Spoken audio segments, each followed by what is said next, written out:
Bismillah. Assalamualaikum warahmatullahi wabarakatuh. Innal hamdalillah nahmaduhu wa nasta'inuhu wa nastaghfiruh wa na'udzu billahi ta'ala min shururi anfusina wa min sayyiati a'malina. May yahdihillahu fala mudilla lahu wa man yudlilhu fala hadiya lahu. Asyhadu an la ilaha illallah wahdahu la syarika lah wa asyhadu anna Muhammadan abduhu wa rasuluhu salawatu rabbi wa salamuhu alaihi amma ba'd. Ikhwatil kiram, a'azzani Allahu wa iyyakum. Segala puji hanya milik Allah Subhanahu wa taala yang telah memberikan kepada kita taufik untuk senantiasa memperdalam ilmu agama ini. Dan Allah Subhanahu wa taala memberikan kepada kita taufik untuk mempelajari sirah Nabi sallallahu alaihi wasallam, yang mana di dalam perjalanan hidup beliau sallallahu alaihi wasallam terdapat banyak ibrah, banyak pelajaran yang bisa kita ambil. Karena Allah Subhanahu wa taala dalam Al-Qur'an menyatakan, "Qul siru fil ardi fanzuru kaifa kana 'aqibatul mukadzibin." Katakanlah wahai Muhammad kepada mereka, coba perhatikan sirah. Perhatikan, berjalanlah kalian di muka bumi ini lalu lihat cerita-cerita orang sebelum kalian. Bagaimana hasil atau akhir daripada perjalanan mereka. Allah Subhanahu wa taala menginginkan kita untuk mengambil pelajaran daripada kisah orang-orang sebelum kita. Bagaimana ketika kisahnya adalah kisah yang baik, maka wajib untuk kita ikuti. Kemudian Allah jelaskan kisah-kisah kaum 'Ad, kaum Tsamud, kaum Lut, orang-orang yang mendurhakai rasul-rasul mereka. Sehingga apa yang terjadi? Allah Subhanahu wa taala menghukum mereka baik di dunia, terlebih lagi nanti di akhirat. Maka hal-hal seperti inilah yang perlu kita pelajari. Sehingga kata sebagian ulama bahwasanya sirah itu adalah jundun min junudillah, adalah salah satu daripada pasukan-pasukan Allah Subhanahu wa taala yang dengan sirah tersebut, dengan cerita tersebut Allah Subhanahu wa taala kembali menguatkan hati seorang hamba untuk kokoh di dalam beragama kepada Allah Subhanahu wa taala. Kemudian salawat serta salam senantiasa kita ucapkan untuk Nabi Muhammad sallallahu alaihi wasallam, kepada begitu juga kepada keluarga beliau, sahabat-sahabat beliau, dan orang-orang yang senantiasa mengikuti jejak langkah beliau hingga datangnya hari kiamat kelak. Ikhwatul kiram, a'azzani Allahu wa iyyakum.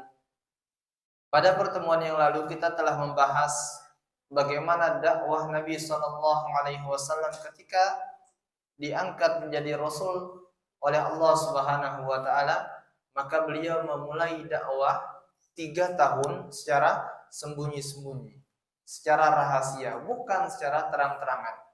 Dan kemudian kita telah membahas siapa saja orang yang pertama memeluk agama Islam ketika dakwah itu dimulai.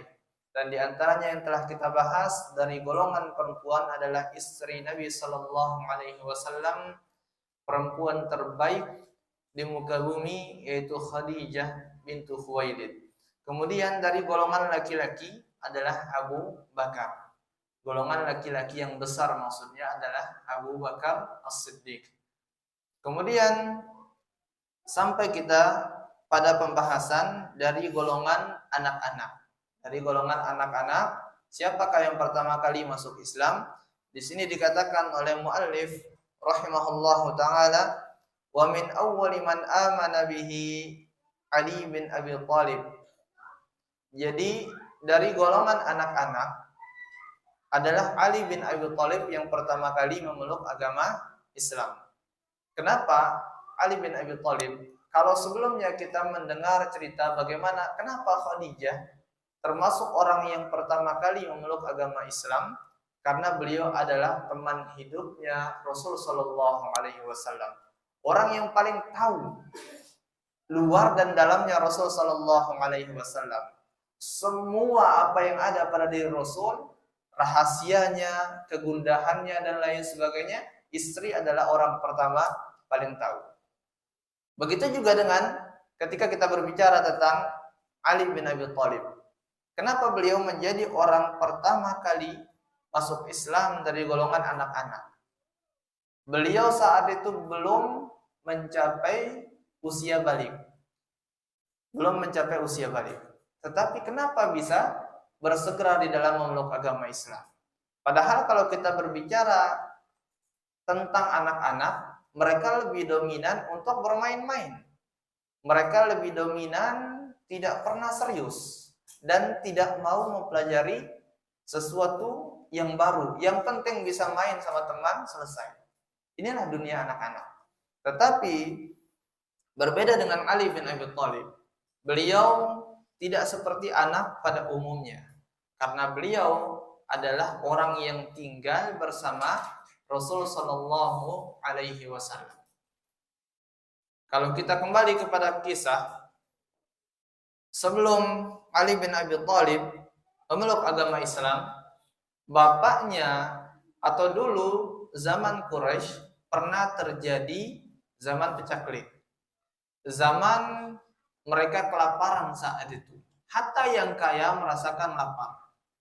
Maka Abu Thalib, bapaknya Ali bin Abi Thalib, beliau mempunyai beberapa anak. Sudah beliau tidak mempunyai harta yang banyak, mempunyai banyak anak. Maka datang Rasul Sallallahu Alaihi Wasallam kepada paman beliau Abbas. Kemudian beliau menawarkan, bagaimana wahai pamanku? Kata beliau Sallallahu Alaihi Wasallam, saudaramu itu atau Abu Thalib sedang dilanda kefakiran. Kefakiran, kelaparan, tidak mempunyai harta yang banyak. Sementara anaknya adalah banyak. Anak beliau sangat banyak saat itu. Maka kemudian Rasulullah menawarkan, bagaimana kalau aku, kata Rasulullah, mengambil Ali bin Abi Thalib, aku ajak Ali bin Abi Thalib untuk tinggal di rumah, kemudian aku biayai semua kehidupannya. Dari kecil Ali bin Abi Thalib sudah bersama Rasul Sallallahu Alaihi Wasallam. Kemudian kakaknya Ali bin Abi Thalib siapa? Ja'far At-Tayyar. Ja'far yang mampu terbang artinya. Kenapa dikatakan mampu terbang? Karena Ja'far adalah orang yang meninggal syahid di perang Mu'tah. Ketika 3 panglima besar Islam saat itu tumbang. Di antaranya Ja'far bin Abi Thalib, kemudian yang kedua Abdullah bin Abi Ruwahah, dan yang ketiga Zaid bin Harithah. Budak-budaknya Rasul Sallallahu Alaihi Wasallam atau anak angkatnya Rasul Sallallahu Alaihi Wasallam. 3 panglima ini tumbang di perang Mu'tah. Bagaimana 3? Bagaimana tidak? Pada tahun ke-8 Hijriah terjadi perang Mu'tah. Jumlah pasukan kaum muslimin hanya 3.000. Antum bayangkan melawan berapa? Bukan 10.000. Seperti perang Khandaq. Bukan hanya sekedar 5.000. Bukan hanya sekedar 20.000. Tapi melawan pasukan Romawi 200.000. Antum bayangkan. 3.000 melawan 200.000. Tumbang 3 panglima besar kaum muslimin saat itu. Sampai Khalid ibn al-Walid mengambil bendera panji Islam, kemudian Allah Subhanahu wa taala memenangkan kaum muslimin melalui wasilah Khalid ibn al-Walid. 3.000 menang di atas pasukan 200.000. Jadi Ja'far At-Tayyar ketika melihat 2 panglima besar lainnya sudah tumbang di tangan musuh, kemudian beliau mengambil bendera. Setelah itu dikeroyok oleh banyak musuh, kemudian ditebas tangan yang memegang bendera. Terpotonglah tangan beliau, terputus, kemudian beliau memegang dengan yang kirinya. Ditebas lagi, putus lengannya. Kemudian beliau peluk bendera dengan sisa tangannya dan kemudian dibunuh oleh musuh. Ketika itu hampir jatuh panji Islam, kemudian datang Khalid ibn al-Walid untuk memegang panji tersebut dan Allah memenangkan. Sehingga Allah Subhanahu wa taala mengganti kedua tangan beliau yang hilang di zaman atau di masa peperangan itu dengan dua sayap yang beliau bebas terbang ke surga manapun yang beliau inginkan, sehingga dijuluki Ja'far At-Tayyar. Ini adalah kisah kakaknya Ali bin Abi Thalib yang diambil oleh pamannya yang bernama Abbas. Kemudian umur Ali bin Abi Thalib saat itu ketika pertama beliau masuk Islam, saat beliau masuk Islam adalah dikatakan oleh Ibnu Ishaq dan Ibnu Jarir At-Tabari di dalam sirah mereka adalah 10 tahun. 10 tahun. Tetapi yang masyhur dan jumhur ulama mengatakan bahwasanya umur Ali bin Abi Thalib saat itu ketika memeluk agama Islam adalah 8 tahun. Jadi terjadi perbedaan pendapat.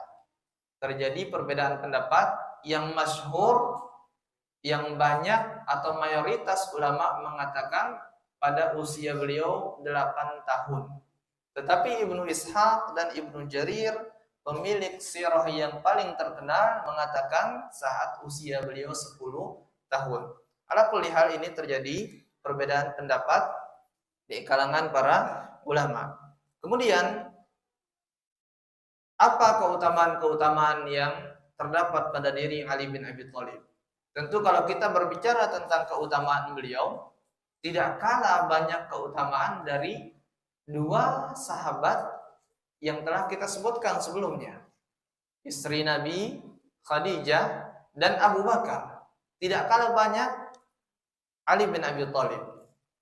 Maka di antara keutamaan yang beliau miliki radhiyallahu taala anhu ardahu, beliau adalah orang yang dinikahkan oleh Rasul sallallahu alaihi wasallam dengan putri beliau yang paling beliau sayangi, yaitu Fatimah Az-Zahra.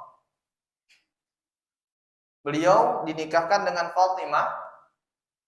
Rasul sallallahu alaihi wasallam mengatakan kepada Ali bin Abi Thalib, "Apa yang kau punya untuk dijadikan mahar untuk menikahi putriku?" Maka Ali bin Abi Thalib mengatakan, "La syai'." Enggak ada sedikit pun, wahai Rasulullah. Antum hanya mahar saja enggak bisa, Ali. Antum bayangkan bagaimana miskinnya sahabat dulu. Ditanya oleh Rasulullah, "Apa maharnya kira-kira kalau aku nikahkan engkau dengan anakku?" kata Rasulullah. Dan Fatimah termasuk dari antara 4 perempuan terbaik yang pernah kita bahas. Maryam, kemudian Khadijah, kemudian Asia, dan Fatimah. Termasuk 4 perempuan terbaik di muka bumi ini. Dan Ali bin Abi Thalib ketika ditanya apa mahar yang bisa engkau berikan kepada anakku, kata Rasul sallallahu alaihi wasallam, Ali mengatakan, "La syai'." Tidak ada sedikit pun yang aku punya, wahai Rasul sallallahu alaihi wasallam.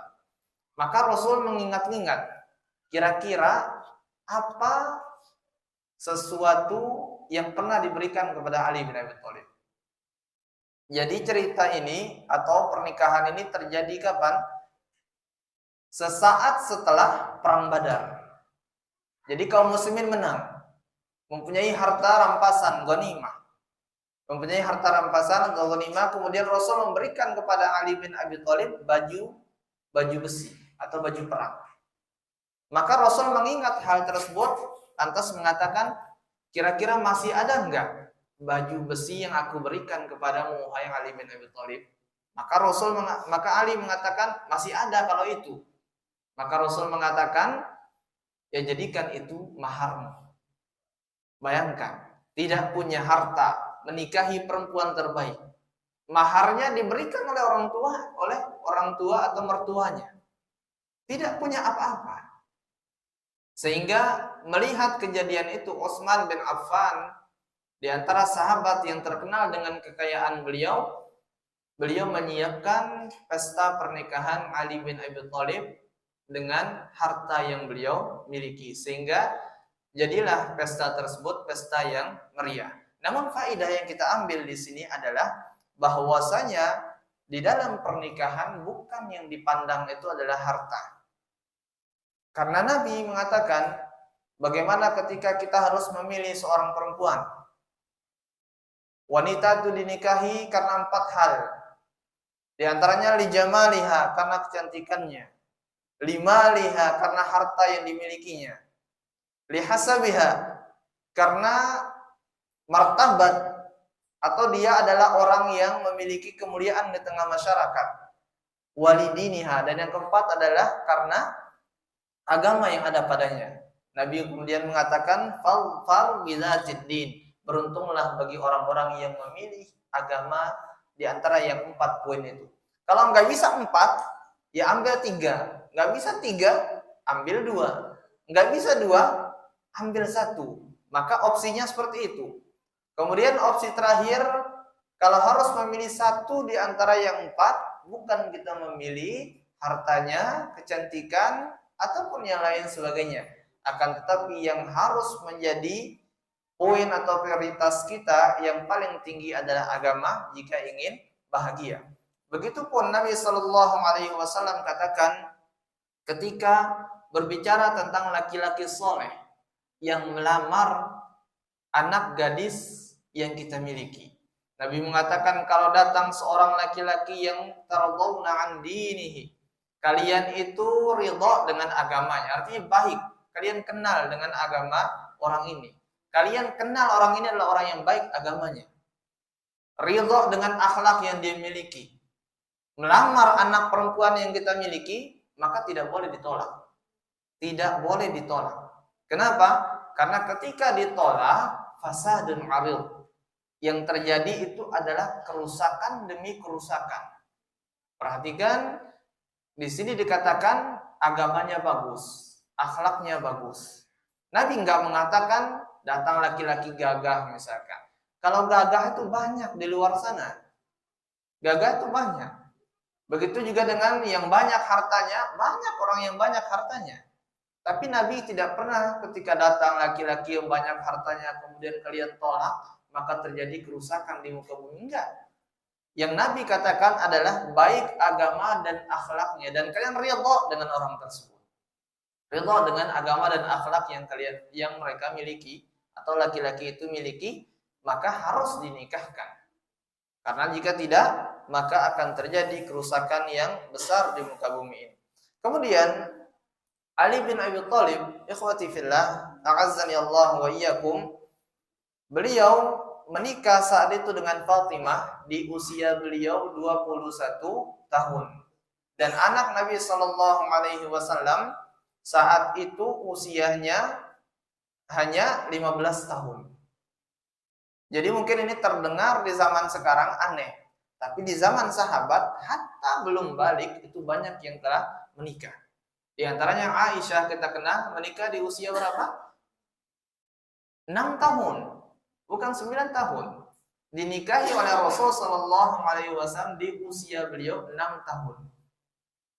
Kemudian digauli di usia 9 tahun.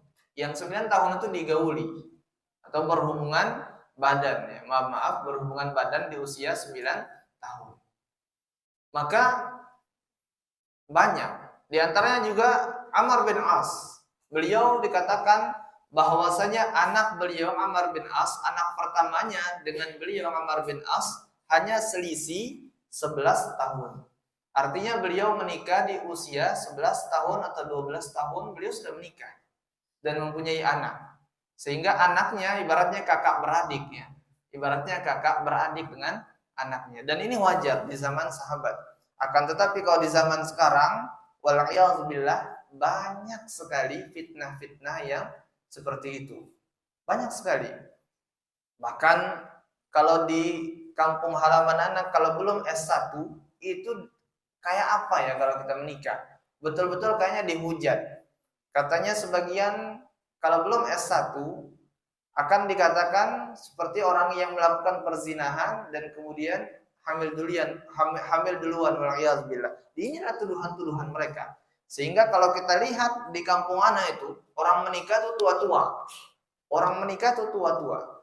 Tapi anak alhamdulillah menikah di usia 20 tahun.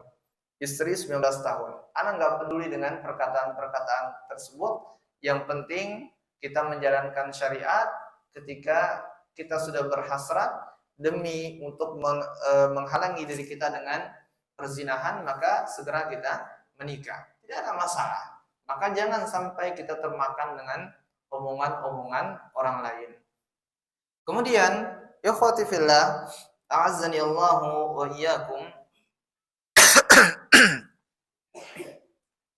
Di antara keutamaan Ali bin Abi Thalib radhiyallahu taala anhu wa ardahu, beliau adalah salah satu di antara 3 orang yang berduel di saat perang Badar. Bagaimana ketika orang Quraisy di perang Badar menantang sahabat Nabi sallallahu alaihi wasallam. Kemudian 3 orang maju. 3 orang maju, Utsbah bin Rabi'ah, Syaibah bin Rabi'ah, dan yang selanjutnya adalah Al-Walid bin Utbah. Ini adalah 3 panglima besar Quraisy saat itu. Sehingga mereka menantang sahabat Nabi sallallahu alaihi wasallam. Maka maju saat itu kaum Ansor. Siapa kaum Ansor? Dari orang Madinah. Kaum Ansor adalah kaum muslimin Madinah yang menerima kaum muhajirin atau orang Quraisy ketika berpindah ke Madinah. Dinamakan kaum Ansor. Maka orang Quraisy mengatakan ketika maju 3 orang Ansor, mereka mengatakan, kami nggak ingin berperang dengan kalian. Kami nggak punya dendam dengan kalian. Yang kami inginkan orang Mekah melawan orang Mekah. Saudara-saudara kami dari Mekah, paman kami, sepupu kami, itu yang ingin kita lawan, kata mereka. Maka mundur 3 orang ini. Mundur 3 sahabat dari Ansor. Kemudian Rasulullah mengatakan, bangunlah engkau Hamzah, bangunlah engkau Ali, dan bangunlah engkau Ubaidah bin Al-Harith. 3 orang ini adalah orang yang berkeluarga. Hamzah, siapa beliau? Hamzah itu adalah paman Nabi. Usia beliau lebih tua 2 tahun saja daripada Nabi. Kemudian Ali bin Abi Thalib, sepupu satu Nabi. Ubaidah bin Harith, beliau dengan Nabi juga sepupu satu. Jadi 3 orang ini yang maju ini adalah keluarga Nabi dan keluarga orang Quraisy. Maka mereka saling melawan satu sama lain karena dendam. Sehingga Hamzah berhadapan dengan Utsbah bin Rabi'ah. Kemudian Hamzah berhasil membunuhnya. Begitu juga Ali bin Abi Thalib yang usia beliau saat itu 21 tahun melawan orang yang besar. Dan beliau berhasil membunuh Syaibah bin Rabi'ah. Dan yang terakhir Ubaidah bin Al-Harith saling tebas dengan Al-Walid bin Utbah sehingga kedua-duanya terluka parah dan tumbang kedua-duanya, syahidlah Ubaidah bin Harith. Jadi inilah keutamaan Ali bin Abi Thalib. Beliau hebat di dalam peperangan. Beliau hebat di dalam bertarung. Sehingga suatu ketika di perang Khandaq ada seorang yang bernama Amar bin Abdi Wud. Amar bin Abdi Wud. Amar bin Abdi Wud ini adalah termasuk orang yang paling kuat di kaum Quraisy. Termasuk orang yang ahli di dalam peperangan. Sehingga sakit hati dengan Rasul karena agama yang dibawanya. Maka orang ini bernazar bahwasanya harus membunuh Nabi sallallahu alaihi wasallam. Harus membunuh Nabi. Maka ketika terjadi perang Khandaq, orang ini maju. Orang ini maju kemudian memanggil kaum muslimin. Man yubaris? Siapa yang mau berduel denganku? Biasa di zaman dulu sebelum terjadinya perang, itu biasanya harus ada duel terlebih dahulu. Siapa yang ingin berduel denganku? Dipanggil 2 kali. Dipanggil pertama, siapa ingin berduel denganku? Maka Ali bin Abi Thalib mengatakan, ana lahu ya Rasulullah. Biarkan aku saja wahai Rasulullah. Maka Rasul yang mengetahui tentang kemampuan Amar bin Abdi Wud, beliau mengatakan, ijlis ya Ali. fa innahu Amar. Duduk engkau Ali, bukan tandinganmu, itu Amar. Itu Amar loh. Orang nomor 1 di Mekah. Jadi jangan dulu, jangan. Akan tapi dipanggil lagi, man yubariz. Siapa yang mau berduel denganku?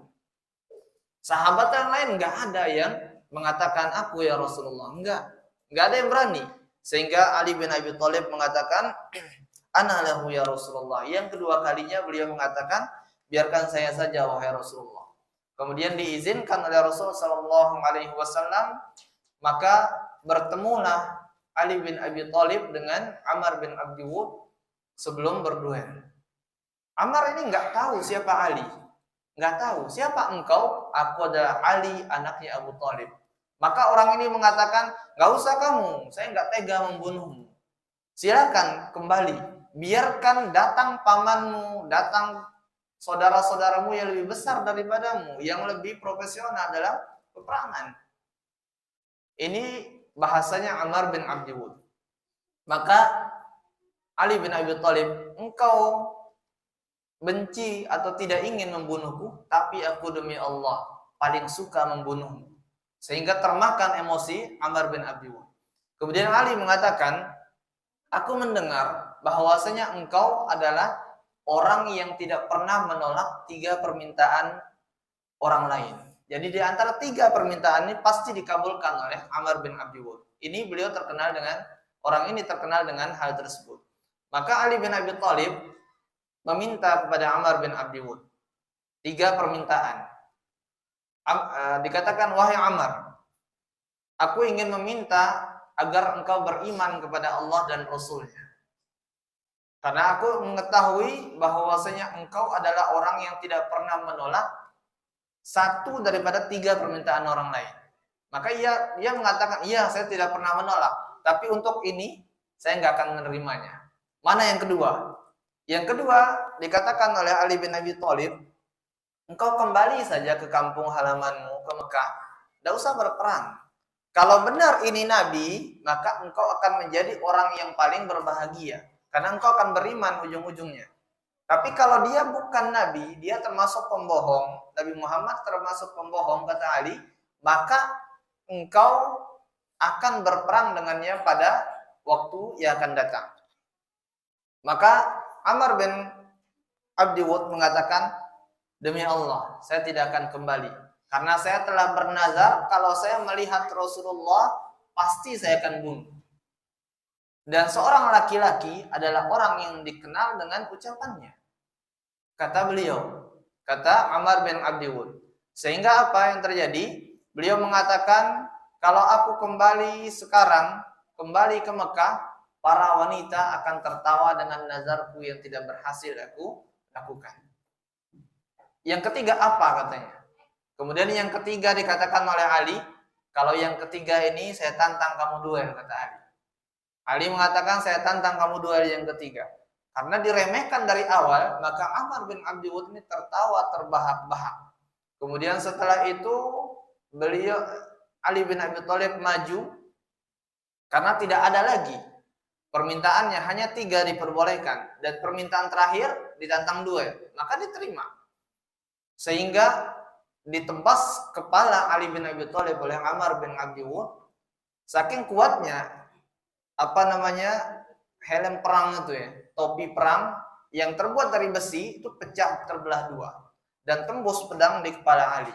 Berdarah Ali bin Abi Thalib, kemudian berkecamuklah duel berdua sehingga tidak bisa terlihat oleh para sahabat karena debu-debu itu naik.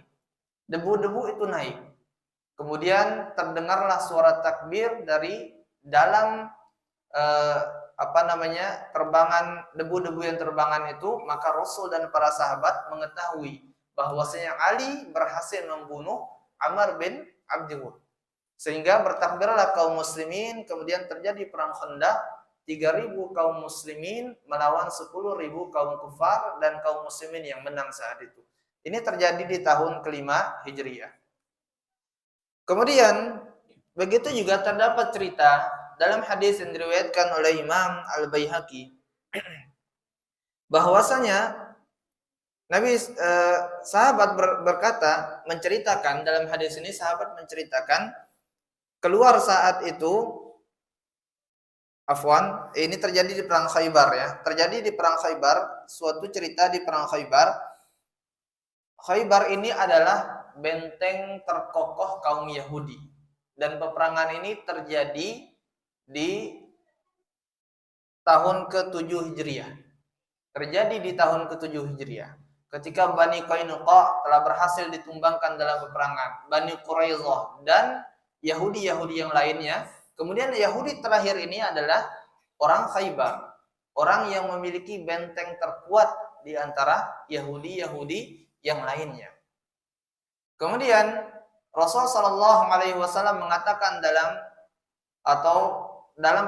pengepungan ini, karena dikepung terlebih dahulu Khaybar, beliau mengatakan, besok saya akan berikan bendera Islam, atau peperangan ini akan dipimpin oleh orang yang Allah cinta, orang yang dia mencintai Allah dan Rasulnya, dan Allah cinta dengan orang tersebut. Antum bayangkan, ini adalah suatu hal yang pasti setiap Muslim menginginkan. Kita mengaku cinta kepada Allah, tapi masalahnya belum tentu Allah cinta kepada kita. Maka ini adalah tanda Allah cinta kepada kita, adalah tanda ketika diberikan panji Islam kepada mereka, kepada salah seorang di antara mereka untuk menjadi pemimpin. Karena Nabi mengatakan, aku akan berikan besok bendera kepada orang yang mencintai Allah dan Rasulnya. Begitu juga Allah mencintai orang tersebut. Sehingga kata Umar bin Khattab dan sahabat-sahabat yang lainnya, ketika sholat subuh, Umar orang yang tinggi dan besar, beliau sudah tinggi dan besar, di saf-saf sholat, begini, masih begini. Kenapa? Biar dilihat oleh Rasulullah, biar diberikan, dipanggil.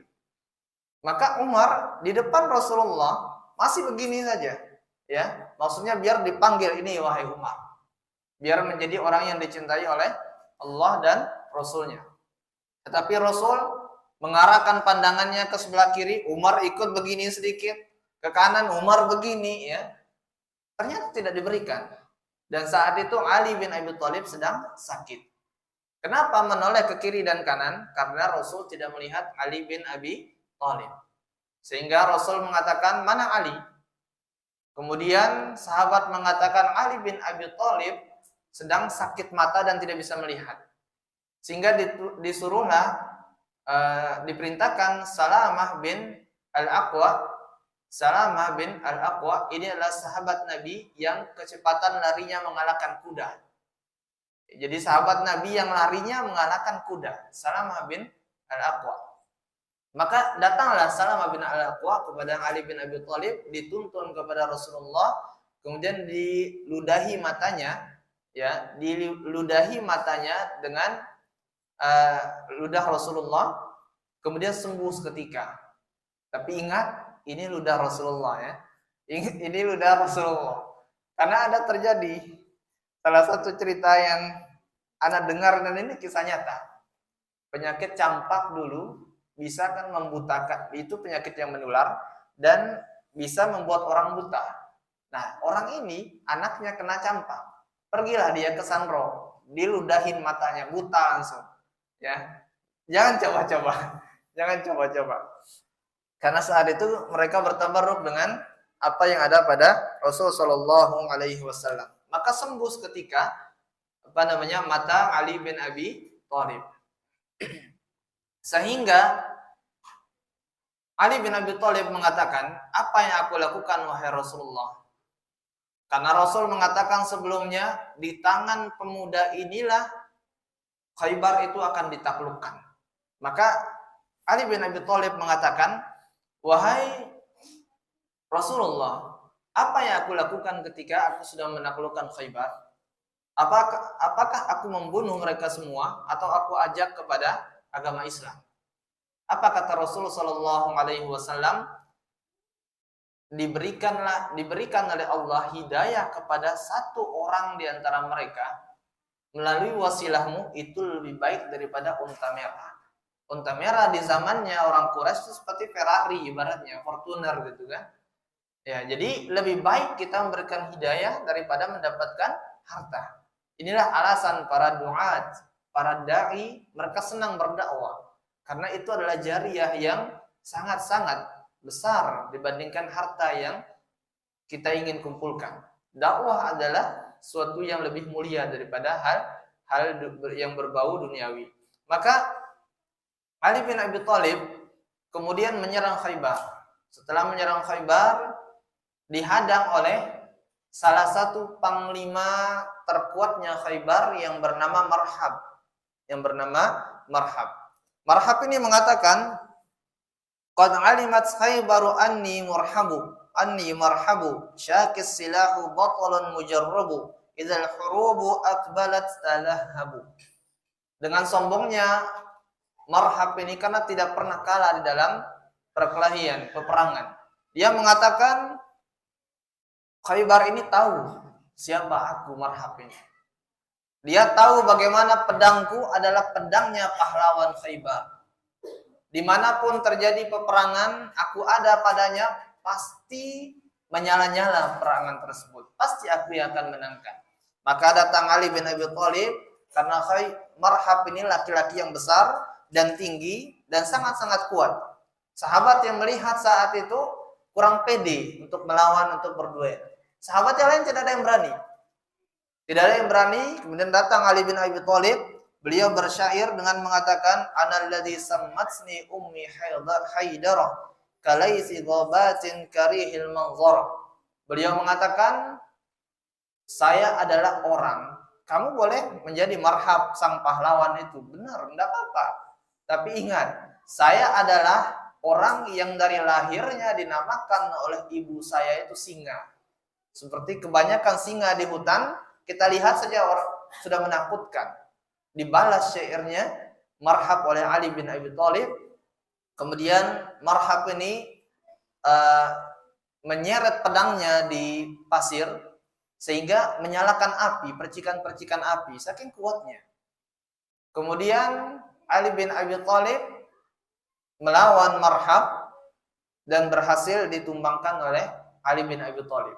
Ini adalah di antara fadilah atau keutamaan Ali bin Abi Thalib. Terlebih lagi, beliau adalah orang yang berani melawan orang-orang yang tidak berani dilawan oleh sahabat-sahabat yang lainnya. Keutamaan di atas keutamaan dimiliki oleh Ali bin Abi Thalib. Namun, di antara sebagian kaum muslimin ada orang yang termakan dengan fitnah orang-orang Syiah, yang mana mereka membenci sahabat Nabi Shallallahu Alaihi Wasallam, sehingga senantiasa mereka mengatakan bahwasanya Islam atau Ali bin Abi Thalib dan Muawiyah itu adalah orang yang tidak baik. Kenapa? Karena merebut kekuasaan. Bagaimana terjadi di zaman Khalifah Ali bin Abi Thalib, banyak peperangan sahabat melawan sahabat yang lainnya. Terjadi perang Siffin. Sahabat Ali bin Abi Thalib dengan pasukannya melawan siapa? Muawiyah. Melawan kaum sahabat yang berada di Syam saat itu. Kemudian terjadi perang Jamal. Pasukan siapa? Pasukan Ali bin Abi Thalib melawan pasukannya istri Nabi, Aisyah. Perang Jamal. Dinamakan perang Jamal karena Aisyah memimpin pasukan saat itu di atas untanya, sehingga meninggal sahabat yang mulia saat itu Zubair bin Awam. Tetapi ini masalah ijtihadiyah. Antum perhatikan, jika ada fitnah, maka katakan ini adalah masalah ijtihadiyah. Orang yang benar dapat 2 pahala, orang yang salah dapat 1 pahala. Tidak ada yang di sini muslim, di sini kafir. Enggak. Ini kalau Ali benar dapat 2 pahala. Kalau Aisyah salah dapat 1 pahala walaupun mati di medan peperangan. Ini masalah ijtihadiyah. Karena Ali saat itu ketika Utsman bin Affan dibunuh. Utsman bin Affan dibunuh oleh Khawarij. Ali bin Abi Thalib dituntut untuk membalas orang yang membunuh Utsman bin Affan, untuk membunuh mereka, dikisos. Tapi Ali yang terpenting di pandangan Ali bin Abi Thalib saat itu adalah bagaimana khalifah ini atau Islam ada pemimpinnya dulu. Jangan dulu belum kuat pasukan, kemudian akan langsung menyerbu. Karena Khawarij ini banyak. Khawarij ini banyak. Yang membunuh Utsman bin Affan saat itu 3.000. Tuh bayangkan, 3.000 datang dari Mesir dan Kufah. 3.000 orang. Saat itu Ali bin Abi Thalib ada di zaman di saat ketika Utsman bin Affan terbunuh. Tetapi jumlah sahabat saat itu karena musim haji, maka sahabat yang menjaga Madinah saat itu sangat-sangat sedikit. Hanya belasan orang saja yang menahan 3.000 orang, kan tidak mungkin. Sehingga Utsman bin Affan mengatakan jangan melawan mereka karena akan terjadi pertumpahan darah. Dan mereka jika dilawan, anak dan istri kaum muslimin akan dibunuh. Maka tidak dilawan oleh Ali bin Abi Thalib. Tidak terjadi peperangan di antara Ali bin Abi Thalib dengan Khawarij. Kemudian Aisyah dan Muawiyah tidak tahu menahu. Pokoknya harus pembunuh Utsman bin Affan dikisos. Nggak boleh nunggu-nunggu. Nah, inilah ijtihadiyah yang terjadi pada mereka. Sehingga terjadi peperangan demi peperangan di kalangan para sahabat. Dan bahkan ada pasukan Ali bin Abi Thalib. Ini membuktikan bahwasanya peperangan yang terjadi bukan karena emosi ataupun permusuhan di antara Aisyah dengan Ali bin Abi Thalib. Ada orang yang membunuh Zubair bin Awam, kemudian datang kepada Ali bin Abi Thalib. Dia bangga, wahai Ali, aku telah membunuh Zubair bin Awam. Dia bangga, karena Zubair bin Awam ini adalah bodyguardnya Rasul. Pedang pertama kali yang terhunus dalam Islam adalah pedangnya Zubair bin Awam. Pertama kali beliau mendengar Rasulullah dicela, beliau menghunuskan pedang. Usia beliau belum balik saat itu. Antum bayangkan, jadi bodyguardnya Rasul. Sehingga orang ini mengatakan, aku berhasil membunuh panglima terkuat kaum muslimin. Dengan bangganya dia mengatakan seperti itu, sehingga Ali membalas, demi Allah, aku mendengar bahwasanya Rasulullah mengatakan pembunuh Zubair bin Awam itu di neraka tempatnya. Akhirnya orang ini bersedih. Artinya apa? Tidak ada dendam di dalam peperangan itu. Yang menguburkan Thalha bin Ubaidillah, kemudian Zubair bin Awam siapa? Ali. Beliau menangis ketika menguburkan sahabat yang mulia, walaupun itu dilawan dalam peperangan. Begitu juga terjadi di perang Siffin, terjadi melawan pasukan Ali bin Abi Thalib melawan pasukan Muawiyah. Datang orang Romawi mengatakan kepada Muawiyah, aku mendengar bahwasanya engkau sedang bertikai dengan Ali bin Abi Thalib. Mau enggak aku datangkan pasukan yang sangat banyak untuk membantumu dan membunuh Ali bin Abi Thalib? Apa jawaban Muawiyah? Kalau saja dendam, tentu jawaban beliau akan bilang mau. Tapi jawaban Muawiyah mengatakan, dikirim surat oleh Muawiyah, demi Allah, engkau tidak usah urusan dua saudara, bukan dua musuh, dua saudara yang sedang bertikai. Kalau engkau masih mengurus hal ini, aku akan datangkan pasukan yang depannya di kerajaanmu, belakangnya masih di tempatku. Aku akan datangkan dan musnahkan kerajaan. Jadi nggak boleh ikut campur orang kufar. Karena ini dua masalah yang terjadi di antara sahabat yang mulia, dan itu adalah ijtihadiyah. Jadi apa tugas kita? Jangan seperti orang Syiah. Sahabat ini telah kufur, sahabat ini di neraka. Wal'iyadzubillah. Maka Allah mengatakan setelah menjelaskan dalam firman-Nya tentang muhajirin dan ansor, keutamaan mereka, maka orang-orang setelah mereka, yang datang setelah mereka, kita ini yang datang setelah mereka, apa yang kita katakan? Allah mengatakan, Rabbana ighfir lana wa li ikhwanina alladzina sabaquna bil iman.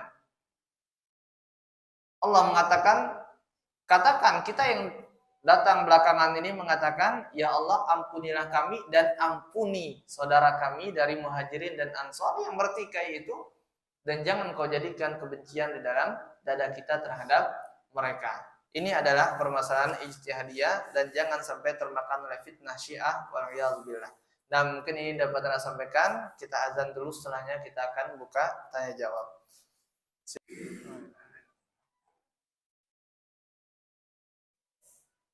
Nah, silakan yang mungkin ada pertanyaan, baik di dalam materi ataupun di luar materi.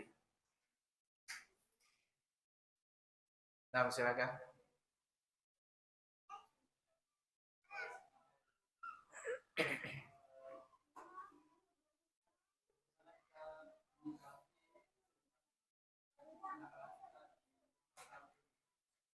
Tentang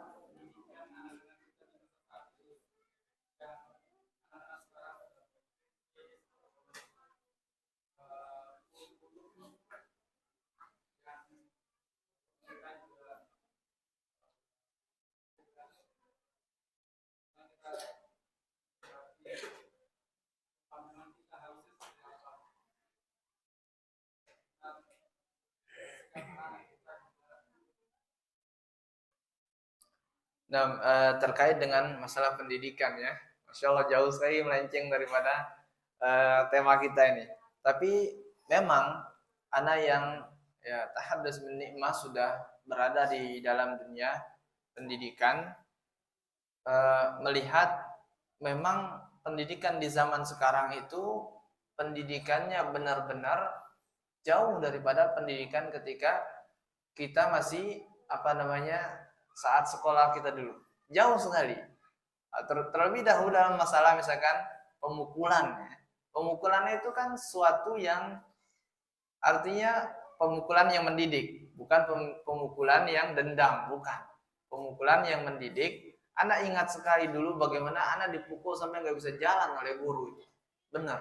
Dan setiap guru itu masuk, itu anak persiapkan materi sebelumnya, karena tetap ditanya. Kemudian materi yang akan dipelajari ini anak persiapkan. Karena benar-benar kita dipukul sama kayu pas di tengah lutut itu. Dan dia bisa jalan. Itu yang buat kita menghafal, kemudian menulis, membaca, itu sejatinya. Tapi di zaman sekarang new bed saja itu sudah masuk dalam kategori ya bisa dipenjarakan lah intinya. Dalam hal ini perbedaan pertama yang sangat-sangat jelas. Dan kemudian kurikulum merdeka, bahkan anak pernah bertanya kepada praktisi ya di kurikulum merdeka yang saat itu di tempat anak, mereka mengajarkan kepada para guru atau memaparkan tentang bagaimana sejatinya kurikulum merdeka. Karena kurikulum merdeka itu banyak, di antaranya juga ada merdeka belajar. Nah, saat itu dipaparkan, ternyata tidak ada namanya anak yang tidak sukses dalam kurikulum merdeka itu. Ya, kita tidak mencela kurikulum, tapi ini sebuah gambaran. Tidak ada namanya anak yang tidak sukses di dalam kurikulum merdeka. Karena apa? Karena boleh jadi dia tidak mengerti dalam satu pelajaran dan kemudian di pelajaran lain dia cerdas. Artinya bidangnya dia beda dengan yang kita ajarkan. Anak sempat bertanya, bagaimana kalau santri saat itu tidur? Di antara 20 orang hanya 5 orang yang mau belajar di pelajaran anak bilang. Apa jawabannya? Jawabannya dikatakan, ya, dengan hal tersebut enggak usah dibangunkan. Sampai segitunya, enggak tahu ngeledek atau gimana, enggak usah dibangunkan. Kalaupun mereka enggak lulus di pelajaran Anda, katanya, tetap bersabar. 5 ini aja yang kalian didik, yang Anda didik, katanya. Urusan yang 15 itu, boleh jadi dia hebat melukis, dan dia jadi pelukis. Jadi dia hebat di ekonomi, dia jadi akuntan dan lain sebagainya. Jadi ada bidang sendiri-sendiri. Jadi ada orang yang tajam di satu bidang, yang bidang lainnya tidak tajam. Dari sini cara kita menyikapi, ala kulli hal cara kita menyikapi, dan ini yang sering anak praktekkan sendiri, bahwasanya kita juga sebagai orang tua harus menjadi guru yang baik. Harus jadi guru yang baik untuk anak kita. Terutama dalam hal pendidikan diniyahnya. Karena Allah mengatakan, ya ayyuhalladzina amanu qu anfusakum wa ahlikum nar. Artinya di sini kata Ibnu Abbas atau Ali bin Abi Thalib, beliau mengatakan, Maksudku anfusakum wa ahlikum naro itu adalah ajari dan didik anak kalian di dalam didikan Islamiyah. Sehingga masuk surga itu bukan hanya kalian, tapi anak kalian juga ngerti. Seperti ini. Jadi dikatakan oleh pakar pendidikan bahwasanya seorang anak atau peserta didik tidak akan pernah sukses, melainkan ada beberapa poin yang harus dia terdapat padanya. Pertama, guru, yang kedua, sekolah, dan yang ketiga, orang tua. Kalau ini tidak bisa kerjasama, anggap saja gurunya bagus menjelaskan, tapi papan tulis nggak ada, lingkungan pendidikannya nggak memadai, orang tua juga nggak membantu guru dalam mendidik anaknya, maka percuma. Ada kemudian gurunya bagus, sekolahnya juga memadai, kurikulum dan lain sebagainya itu memadai. Tetapi masalahnya, contoh di pondok, kita mendidik mereka menghafal Quran, sholat, mengaji, dan lain sebagainya, pendidikan Islamiyah. Ketika sampai di rumah, orang tua melembek, main HP sampai jam 1 malam, jam 2 malam, subuhnya kelolosan. Main HP, diteliti itu 2 jam main game, itu menyempitkan otak kita, jadi kurang cerdas. Coba kita perhatikan, orang yang main game pasti sering tantrum. Dia sering pusing. Kenapa? Karena otaknya menyempit, memorinya menjadi sempit dan nggak cerdas. Ini memang penelitian tidak boleh lebih daripada 2 jam dalam sehari. Maka sudah capek-capek dididik di pondok, betah di pondok, sampai rumah diberikan HP semau-maunya. Kemudian ketika kembali ke pondok, dia sebelumnya sudah nyaman dengan HP, nggak mau lagi dia di pondok. Kemudian dia buat masalah agar dikeluarkan. Kenapa? Alasannya biar bisa main HP. Nah ini harus 3 ini itu terhubung satu sama lain. Guru, sekolah atau tempat belajar, dan orang tua. Kalau 3 ini satu saja kurang di antara 3 ini, maka ketahuilah tidak mungkin ada kesuksesan dalam mendidik seorang anak. Pasti ini. Anak terus terang saja, ya. Mungkin guru di sekolahnya anak-anak mungkin hanya berapa persen yang mendidik. Tapi anak ngajar ngaji anak, begitu juga istri yang lebih banyak ya ngambil peran di sini, mengajar anak membaca, terkadang kala-kala minum obat. Terus terang saja. 1 lembar di sekolah tuh mungkin diajarkan hanya sekali. Di rumah bisa 5 sampai 10 kali. Tahadduts bin ni'mah. Jadi sehingga ketika kita dapatkan rapot anak kita, ya, kita lihat nilai A. Karena awalnya anak ingin membantah permasalahan itu, tidak ada hubungannya dengan hal ini. Di semester 1 anak-anak nilainya C semua. Antum bayangkan, C semuanya. Siapa yang tidak kecewa? Akhirnya liburan nggak ada liburan. Belajar membaca, TKA saat itu belajar membaca. Selama liburan dia bisa membaca. Belajar mengaji, akhirnya dia bisa. Kemudian setelah itu hafal surat-surat pendek, kurikulum di sekolahnya, akhirnya dia bisa. Kemarin alhamdulillah tahadduts bin ni'mah, mungkin ini dijadikan ibrah bagi kita semua.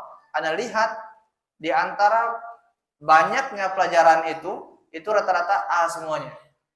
Ini menandakan harus ada peran kita sebagai orang tua. Jadi sekali lagi jangan sampai hilang satu saja, walaupun satu saja di dalam 3 hal yang kita sebutkan tadi, agar anak menjadi seorang anak yang sukses. Nah mungkin ini yang dapat Anda sampaikan. Lebih kurangnya Anda mohon maaf. Tutup dengan doa kafaratul majelis. Subhanakallahumma wabihamdika asyhadu an la ilaha illa anta astaghfiruka wa atubu ilaik. Assalamualaikum warahmatullahi wabarakatuh.